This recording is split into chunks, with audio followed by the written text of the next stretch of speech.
they had no. And I want to quote him. Because I felt like he summed up the movie really well. Because I wrote it down right when he said it. He said, "quote This is stupid." Life is a highway. I wanna ride it all night long. If you're going my way, I wanna drive it all night long. Life is a highway. I wanna ride it all night long. It is the end of Swayze week, and we are pumped. We are a little sad about that. This is also kind of like a funeral at the same time. Today we're talking about the movie Red Dawn. The Russians are attacking, the Cubans are attacking, but we don't have to worry too much because we have Swayze. And I've heard about this movie, just like Point Break. I've heard about this movie for a long time, but I've never actually seen even parts of it. I've never seen any of it, yeah. And so I do want to point out, again, right at the beginning, Swayze's pulling up. He's dropping his brother off and another guy, and we know very quickly that Swayze's the best. And I think this is just he's a football hero. In '82, I used to be able to throw a pigskin a quarter mile. Are you serious? I'm dead serious. He's a good old boy, but he's the best. This movie does not mess around when it comes to getting to the plot. No, and that's what my first note was that I wrote down while watching it. I was like, this movie's wasting absolutely no time. No. Like, I mean, you start off establishing Swayze's character, but I mean, what year did this movie come out? This movie came out in, I believe it was 86. Let me see. Okay. 84. So I was 1984. What a magical year that was, 1984. So this was earlier on in his like he was already a star at this point. The Swayze career, yeah. This is early. But this is early because this movie has a lot less development. I mean, they show that he's the best, but not in any real. I mean, I just kind of feel like he's the best, especially from retroactively. Like while I'm watching it, I don't need the character development. I just know he's the best. It feels, but it goes immediately. Yeah, you can, and it's in the milieu of the scene. But you cut to this teacher explaining war tactics, right? Which, if you want to break that down, applies in no way to the rest of the plot of the movie. And then he just I can't wrap my head around the plot. The entire movie, I'm trying to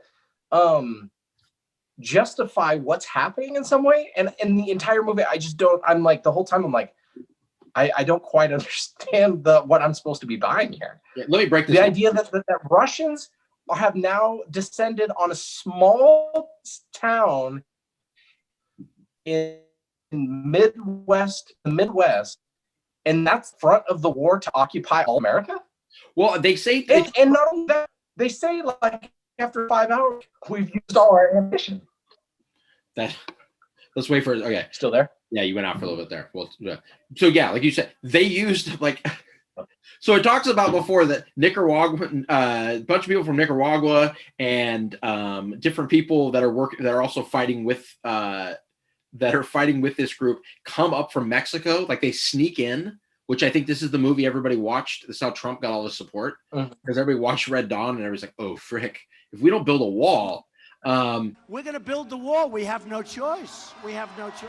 And so the Cubans and here come the Russians, and supposedly they're jumping in other places, but we see them only jump into this little tiny town. And they jump right in. The school teacher comes outside. He's like, what's going on? I think he's the only black guy in the whole thing. Immediately racist. They just shoot him immediately. And then immediately Swayze's like, hop in the car. He drives back. They take off. They're just popping kids left and right. They're shooting everybody in the school. Yeah, I mean, rocket launchers and tanks, and I'm like, why are we using this for this small town? This town is not strategically placed. And I'm like, okay, so then they go to this gas station thing or whatever it is, and then I'm like, do you feel like everybody's like too calm with what's going on? The guy's like, oh, they've attacked, better get stuff and run to the mountains. I mean, I'm like, were we all expecting this? Because again, so this whole time I'm wondering, like, did they was this the worst planning of all time? Did they just randomly attack the small town? And when they have the fighter pilot guy, when they meet him, he's like, let me tell you what's going on. And I was like, oh, good, he's going to explain it. and he's basically like 400 million Chinese are dead. Yeah. Canada's occupied. America's occupied. There's World War. They've nuked. Everybody's nuking each other. DC's nuked, and for some reason, they still have a huge force and an arsenal in Calumet, whatever state this is. I'm like, We've got those 5 people locked down completely. and then not only that, they're spending all their time and resources trying to find 3 teenagers. Like, I'm like, these are the, okay, it's the Wolverines. Let's give some respect here. yeah. Wolverines! Wolverines! Wolverines! That's a Wolverine. Jesus. Bro. Okay. Yeah, they're like, we've heard whisperings that there's people out there. I'm like, are these the only 3 people out there? Yep. Not other people didn't just run away or drive away and nobody's called. I mean, this is like Only 8 teenagers. They're the only ones that ran. Everybody else didn't run. Now, I love the fact that they go out in the woods and they're out there and they're like, you know, trying to figure out what they're doing, and they decide to come back to town. Who is guarding the town? They just wander in. yeah. Jeffrey Epstein's guards? Is that who was in charge of watching out for this? Because they are able to walk in and out of this town like nothing. Yeah. There was They just wander in. They're just like, hey, we live in this town, and everyone's like, yeah, cool. I was like, And a perimeter.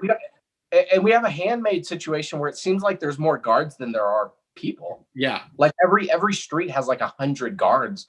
And again, for this one town, I don't know if the filmmakers realize that there's like multiple cities in America, because did they do this to every single small town? And it would make sense if it was like in the middle of nowhere in Alaska where you're landlocked, or Hawaii. But and then like, let's jump to when they go see their dad in the re-education camp. Yeah. Which again, I'm like, are there not guards? I mean, these kids walk in just talking to their dad. It seems like there'd be a guard there being like, hey, get away from here. They're being held. They're being held at the outside or at the drive-in. Yeah, and then he says, like, Dad, what happened? How did you get in here? And his dad's like, it doesn't matter. Yeah. I'm like, how does that not matter? Like, wouldn't you be like, yeah, this is what happened, so it doesn't happen to you? And the dad's like the worst. Everything the dad's saying, I'm like, this guy's like sucks. Like, instead of being like, hey, can you call somebody, or like, the whole time he's just like, this is life. This is what happens when we neglect capitalism. This is the world it turns into. And you're like, wait, what is going on? He gives them a speech. He's like, for they know what's going on. He's like, this is why I raised you tough. I'm like, for the Russian invasion? This is why you raised them tough?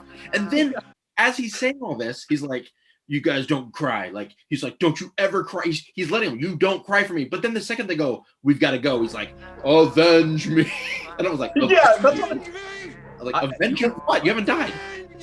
Well, that's what he said. Is he's like, that's it for me. I'm not getting out of here, or whatever. And then his son's like, but I'm never going to see you again. He's like, don't ever say that. And I was like, don't ever say what? You just said you were going to die. Yeah. Then he's like, avenge me. And I'm like, avenge you? I thought his whole message was just like, life sucks. Like, this is what happens. And I love that actor. I can't remember his name off the top of my head. Yeah, he's good. He's in Twin Peaks and stuff, but he always looks like he shows up to the set with like a pack of Camels and like probably Natty Ice, and he just doesn't care. He's like, no, yeah. What do we have to do? He's just one of these actors that like basically you hire him if you want him. I don't think there's any hair, makeup, or wardrobe or anything. But he must be a vet, which I like the fact that he ultimately is killed when I think him and a group of people start a choir and they're singing like America the Beautiful. And then the Russians are like, we don't like, they're not choir fans. We know that over in the USSR. Mm-hmm. And they just mow them all down while Charlie Sheen's watching. Now, was this Charlie Sheen, was this post or pre Tiger Blood? I have a different constitution. I have a different brain. I have a different heart. I have a different, I get Tiger Blood, man. That's my question, really, when it comes down to it, because I'm not sure what was exactly. I'm pretty sure it was pre-Tiger Blood. I kept getting him. I kept thinking when I was watching him, I kept going like, at different times he'd wear a hat, and I'm like, oh, because I wasn't looking who was in the movie. I was like, Charlie Sheen, and I was like, wait, is that Emilio Estevez? Because I was like, I know they're brothers, but he sounded just like Emilio Estevez in this movie. But Charlie Sheen made out with Ferris Bueller's sister, right? I think, did they make out? I know they're mad at him a lot. And then they're in this movie together too. Yeah. Well, see, he makes out with her, in that movie, and then Patrick Swayze is with her in Dirty Dancing. Oh yeah, about it. Nobody puts baby in a corner, but I guess people can put her in the ground. because well, they definitely did. Yeah. they straight up murdered her. She was actually murdered. But yeah, so we found that out pretty quick. But this whole cast, there's even Ponyboy, who tries to stay golden during this movie. But he dies. There's 2 planes coming, and he just stands in front of the rock and yells Wolverines. Instead of hiding behind the rock, he goes, Wolverines! And he shoots. And then they kill him, and he goes, and he falls over. That's the end of him? That's the end of Ponyboy after all that time. This movie, I kept feeling like we kept running into scenes that felt so like I felt like they wrote scenes and they acted and they directed it as if this was an actual war film. Like they were doing gruesome things, killing their friends, crying over loved ones, everyone's dying. Dark, and it's the most ridiculous plot. I'm like, I can't take any of this seriously. I'm like, why is everyone taking this so seriously? This is the height of the movie. This is how you know it got serious. This is when I watched this and I went, okay, this has gotten really serious. The Cuban leader is talking to his troops. He's like, I'm a hunter, and we're gonna take him out. And he's like, we're fighting Wolverines. And he actually had somebody print out actual pictures of Wolverines. That's a Wolverine. Jesus, bro.